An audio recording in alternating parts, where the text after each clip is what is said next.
మంగళం లక్ష్మీ వెంకటరమణ గోవింద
శ్రీనివాస గోవింద శ్రీనివాస గోవింద శ్రీ వెంకటేశ గోవింద.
భక్తులందరూ వేడి వేడి పాలను స్వీకరించడానికి మనవి.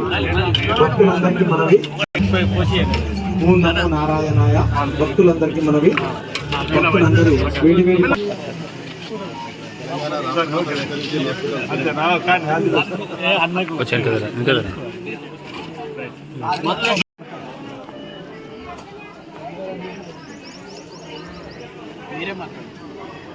వైకుంఠ ఏకాదశి, ముక్కోటి ఏకాదశిగా కూడా పిలువబడి పర్వదినానికి ఉన్నటువంటి విశిష్టత ప్రపంచవ్యాప్తంగా కూడా మన దేశవ్యాప్తంగా కూడా వైష్ణవ ఆలయాల్లో ఉదయం 2:30-3 గంటల నుండే ఉత్తర ద్వార దర్శనం కొరకు భక్త జనవాళ్ళంతా కూడా ఎదురు చూస్తూ ఉత్తర ద్వార దర్శనంలో స్వామివారిని దర్శించి ధరించినటువంటి భక్తులందరికీ కూడా ఈ ప్రాంత శ్రీ వెంకటేశ్వర స్వామి ఆలయంలో కూడా ఉదయం 2:30 నుండే భక్తుల సంఖ్య పెరిగి శ్రీ వెంకటేశ్వర స్వామి వారిని దర్శించుకునేటువంటి సందర్భం. ఇదే జిల్లాలో దక్షిణ కాశీగా పేరుగాంచిన రాజన్న ఆలయంలో కూడా హరియారా క్షేత్రంగా పిలువబడేటువంటి ఆ క్షేత్రంలో కూడా ఉదయం అక్కడ వెంకటేశ్వర సన్నిధిలో ఒక బ్రాహ్మణోత్తములు వేద పండితుల ప్రత్యేకమైనటువంటి పూజలతోటి ఆ స్వామిని దర్శించుకునే భాగ్యం ప్రజలందరికీ కూడా కలిగింది. హరిహర క్షేత్రంలో అయితే అటు శ్రీ లక్ష్మీ అనంతపద్మ స్వామిని, ఆ పార్వతి పరమేశ్వరుని కూడా దర్శించుకునే భాగ్యం కలిగింది. ఇక్కడ కూడా శ్రీ వెంకటేశ్వర సన్నిధిలో పురాతనమైనటువంటి దేవాలయంగా ఈ ప్రాంత భక్తుల కొంగు బంగారమే నిలుస్తున్నటువంటి శ్రీ వెంకటేశ్వర సన్నిధిలో ఇక్కడ ఆలయ కమిటీ పక్షాన శ్రీశ్రీ పట్టణ సమితి పెద్దలందరూ కూడా అధికారులు కూడా చక్కటి సమన్వయంతో వచ్చేటువంటి భక్తులకు మరి శీఘ్రంగా స్వామివారి దర్శనం ఉత్తరద్వార దర్శనం కల్పన చేయడం మరి అభినందించదగ్గ విషయం. వాళ్ళందరూ కూడా సందర్భంగా ప్రత్యేకంగా అభినందనలు అందజేస్తూ ఈరోజు శ్రీ వెంకటేశ్వర స్వామిని కలిసి వెంకటేశ్వర స్వామిని దర్శించుకొని సకాలంలో చక్కటి వర్షాలు బ్రహ్మాండంగా కురిసి పాడి పంటలు బ్రహ్మాండంగా పండి రైతు వర్గంతో పాటు ప్రతి ఒక్క వర్గం సుఖమైతే ఆంధ్రప్రదేశ్లో అష్టదాయంలో ఉందని చెప్పండి ప్రార్థన చేస్తూ లోక కళ్యాణం జరిగే విధంగా చూడు తండ్రి అని చెప్పండి. ఎలాంటి కీడు రాకుండా ఈ ప్రాంతాన్ని చూడు తండ్రిని మరి ఈ ఉత్తర ద్వార దర్శనం సందర్భంగా ముక్కోటి ఏకాదశి అంటే ఈరోజు ప్రతి ఏటా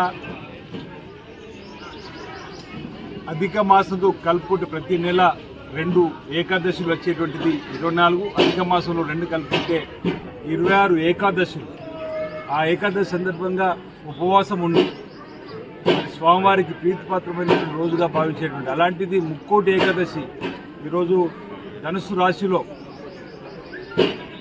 సూర్యుడు గమనం సంక్రమం మారుతున్న సందర్భంలో ఈనాటి ముక్కోటి ఏకాదశి రావడం ఈరోజు ఈ విశేషమైనటువంటి ప్రత్యేకమైనటువంటి రోజులో మరి అనేక మంది భక్తజనం ఈ స్వామివారి దర్శించిన సందర్భంలో మేము కూడా ఈ ప్రాంతానికి అంతా మంచి జరగని చెప్పని ఆ వెంకటేశ్వర స్వామి సందర్భంగా ప్రార్థన చేస్తూ అందరికీ మంచి జరగాలని చెప్పని కోరుకుంటూ ప్రజలందరికీ భక్తులందరూ కూడా ముక్కోటి ఏకాదశి వైకుంఠ ఏకాదశి కూడా పిలవడానికి పరుదిన సందర్భంగా శుభాకాంక్షలు తెలియజేస్తాను. అందరికీ మంచి జరగాలని ఈ 2025 సంవత్సరం సందర్భంగా కూడా శుభాకాంక్షలు తెలియజేసి 2022 అంతా అందరికీ మంచి జరగాలని చెప్పి భగవంతుడు ప్రార్థిస్తున్నాను. అందరికీ శుభాకాంక్షలు.